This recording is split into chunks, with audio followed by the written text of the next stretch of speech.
السلام علیکم ورحمۃ اللہ وبرکاتہ۔ حضرت لوط علیہ السلام اور ان کی قوم کا واقعہ۔ قوم لوط قوم لوط سے مراد دراصل صرف مردوں کی جماعت ہے۔ یہ لفظ صرف مردوں کی جماعت کے لیے بولا جاتا ہے جس میں عورتیں شامل نہ ہوں۔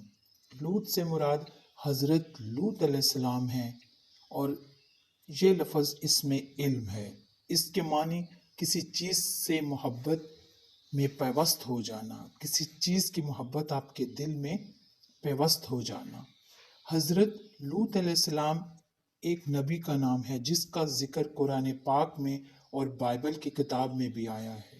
اللہ تعالیٰ نے حضرت لوط علیہ السلام کو قوم سمود کی ہدایت کے لیے بھیجا۔ حضرت لوط علیہ السلام کے والد کا نام حران تھا جو تالیف کے بیٹے تھے۔ آپ کی پیدائش عراق کے شہر آرا میں ہوئی تھی۔ حضرت لوط علیہ السلام کے والد حضرت ابراہیم علیہ السلام کے سگے بھائی تھے۔ حضرت لوط علیہ السلام کے والد کی وفات بچپن میں ہی ہو گئی تھی، چنانچہ حضرت لوط علیہ السلام کو حضرت ابراہیم علیہ السلام نے اپنا بیٹا بنا کر پالا۔ چنانچہ حضرت لوط علیہ السلام حضرت ابراہیم کے بھتیجے تھے۔ آپ حضرت ابراہیم کے زمانے میں اہل سمود کی رہنمائی کے لیے فائز ہوئے۔ آپ کی بہت سی معجزات ہیں۔ آپ جس وقت بارش کے لیے دعا کرتے تو آسمان بادلوں سے بھر جاتا اور خوب بارش ہوتی۔ حضرت لوط علیہ السلام جس پتھر پر سر رکھ کر سوتے، اس پتھر پر آپ کے سر کا نشان بن جاتا۔ یہ لوگ عراق میں شہر بابل کے باشندے تھے۔ پھر حضرت ابراہیم علیہ السلام وہاں سے ہجرت کر کے فلسطین تشریف لے گئے اور حضرت لوط علیہ السلام ملک شام کے ایک شہر اردن میں مقیم ہو گئے اور اللہ تعالیٰ نے آپ کو نبوت عطا فرما کر سمود والوں کی ہدایت کے لیے بھیج دیا۔ مدائن ساحلیہ اور دمشق کے درمیان بحیرہ لوط جو سال کہلاتی ہے، اس کے نزدیک آپ کی قوم آباد تھی۔ یہاں کے باشندے فحش اور بہت سے گناہوں میں مبتلا تھے۔ دنیا کی کوئی ایسی برائی نہ تھی جو ان میں موجود نہ ہو۔ یہ دنیا کی سرکش، مغرور اور بد اخلاق قوم تھی۔ ان سب برائیوں کے ساتھ ساتھ یہ قوم ایک خبیث عمل کی موجد بھی تھی۔ وہ یہ ہے کہ وہ اپنی نفسانی خواہشات پوری کرنے کے لیے عورتوں کے بجائے لڑکوں سے اختلاط کرتے تھے، بد فعلی کرتے تھے۔ دنیا کی قوموں میں اس عمل کا اب تک کوئی رواج نہ تھا۔ یہی وہ بدبخت قوم تھی جس نے اس ناپاک عمل کو شروع کیا تھا، اور اس سے بھی زیادہ بے حیائی یہ تھی کہ وہ اپنی اس بدکاری کو عیب نہیں سمجھتے تھے بلکہ کھل مکھلا فخر کے ساتھ اس کو کرتے رہتے تھے۔ حضرت لوط علیہ السلام کی قوم نہایت ہی بے حس اور نافرمان تھی۔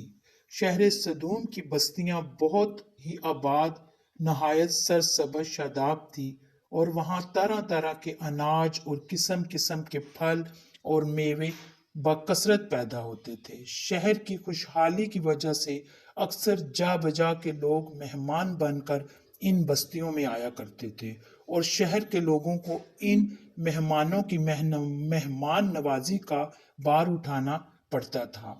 اس لیے اس شہر کے لوگ مہمانوں کی آمد سے بہت ہی کبیدہ خاطر اور تنگ ہو چکے تھے۔ یہاں کے لوگ بہت ہی بے حس اور بد اخلاق تھے۔ وہ کسی کو بھی مہمان بنانا پسند نہیں کرتے تھے، لیکن وہ کسی طرح سے بھی مہمانوں کو روکنے اور بھگانے کی کوئی صورت ان کو نظر نہیں آتی تھی۔ اس ماحول میں اور اس وقت ابلیس ایک بوڑھے کی صورت میں ان کے پاس نمودار ہوا اور ان لوگوں سے کہنے لگا کہ اگر تم لوگ مہمانوں کی آمد سے تنگ ہو اور تم ان سے نجات چاہتے ہو تو اس کی ایک ہی تدبیر ہے، اس کا ایک ہی طریقہ ہے کہ جب بھی کوئی مہمان تمہاری بستی میں آئے تو تم لوگ زبردستی اس کے ساتھ بدفعلی کرو۔ چنانچہ سب سے پہلے ابلیس خود ایک خوبصورت لڑکے کی شکل میں مہمان بن کر اس بستی میں داخل ہوا اور ان لوگوں سے خوب بدفعلی کرائی۔ اس طرح یہ بد فعل ان لوگوں نے شیطان سے سیکھا۔ پھر آہستہ آہستہ اس برے کام میں وہ لوگ اس قدر غرق ہو گئے، اس قدر اس کے عادی بن گئے کہ عورتوں کو چھوڑ کر مردوں سے اپنی شہوت پوری کرنے لگے اور زیادتی کرنے لگے۔ ان کے بستی میں، ان کے شہر میں جو بھی باہر سے مہمان آتا، کوئی لڑکا آتا، نو عمر آتا، اور وہ اس کو برہنہ کر دیتے سب کے سامنے اور اس کے ساتھ بدفعلی کرتے۔ ان حالات میں حضرت لوط علیہ السلام نے اس قوم کو ان کی بے حیائیوں، ان کو برائیوں پر ملامت کی اور شرافت اور طہارت کی زندگی کی رغبت دلائی، اور ہر ممکن طریقے سے نرمی اور پیار سے انہیں سمجھایا اور نصیحتیں کی کہ وہ اپنے اس عمل کو چھوڑ دیں اور نیکی اور پاک بازی کی طرف متوجہ ہوں، اور پچھلی قوموں کی بدعمالیوں کے نتائج اور ان پر آنے والے عذاب کے بارے میں بھی انہوں نے ان کو بتایا اور عبرت دلائی، لیکن ان پر کوئی اثر نہیں ہوا، بلکہ الٹا طنز کرتے ہوئے کہنے لگے، یہ بڑے پاک باز لوگ ہیں، ان کو اپنی بستی سے نکال دو۔ اور بارہا سمجھانے کے بعد یہ کہنے لگے، ہم تو نہیں مانتے، اگر تم سچا ہے تو ہم پر اللہ کا عذاب لے آ۔ جب قوم لوط کی سرکشی اور بدفعلی قابل ہدایت نہ رہی تو اللہ تعالیٰ کا عذاب آ گیا۔ حضرت جبرائیل علیہ السلام چند فرشتوں کے ہمراہ آسمان سے اتر پڑے۔ پھر یہ فرشتے مہمان بن کر حضرت لوط علیہ السلام کے پاس پہنچے، اور یہ سب فرشتے بہت ہی حسین اور خوبصورت لڑکوں کی شکل میں تھے۔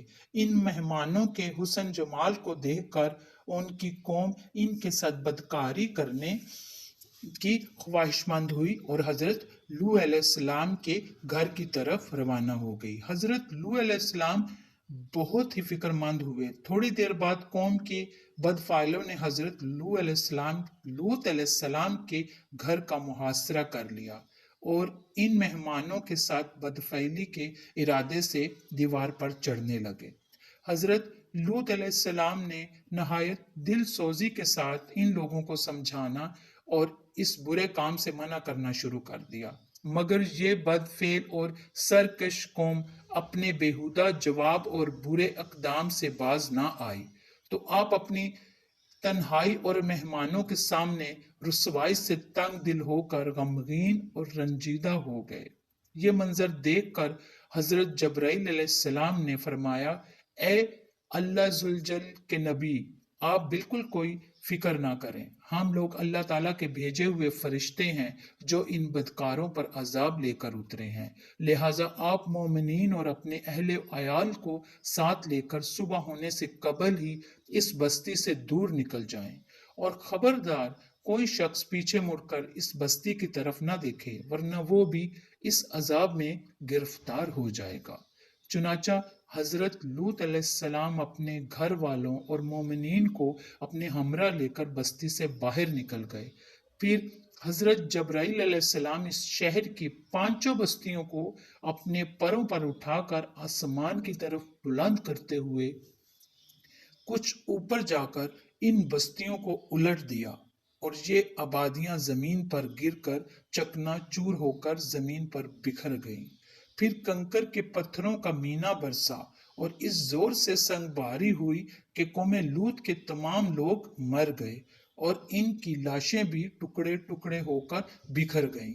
آئین اس وقت جب کہ یہ شہر الٹ پلٹ ہو رہا تھا، حضرت لوط علیہ السلام کی ایک بیوی جس کا نام وائلہ تھا، جو در حقیقت منافقہ تھی اور قوم کے بدکاروں سے محبت رکھتی تھی، اس نے پیچھے مڑ کر دیکھ لیا اور یہ کہہ کے ہائے رے میری قومیہ کہہ کر کھڑی ہو گئی۔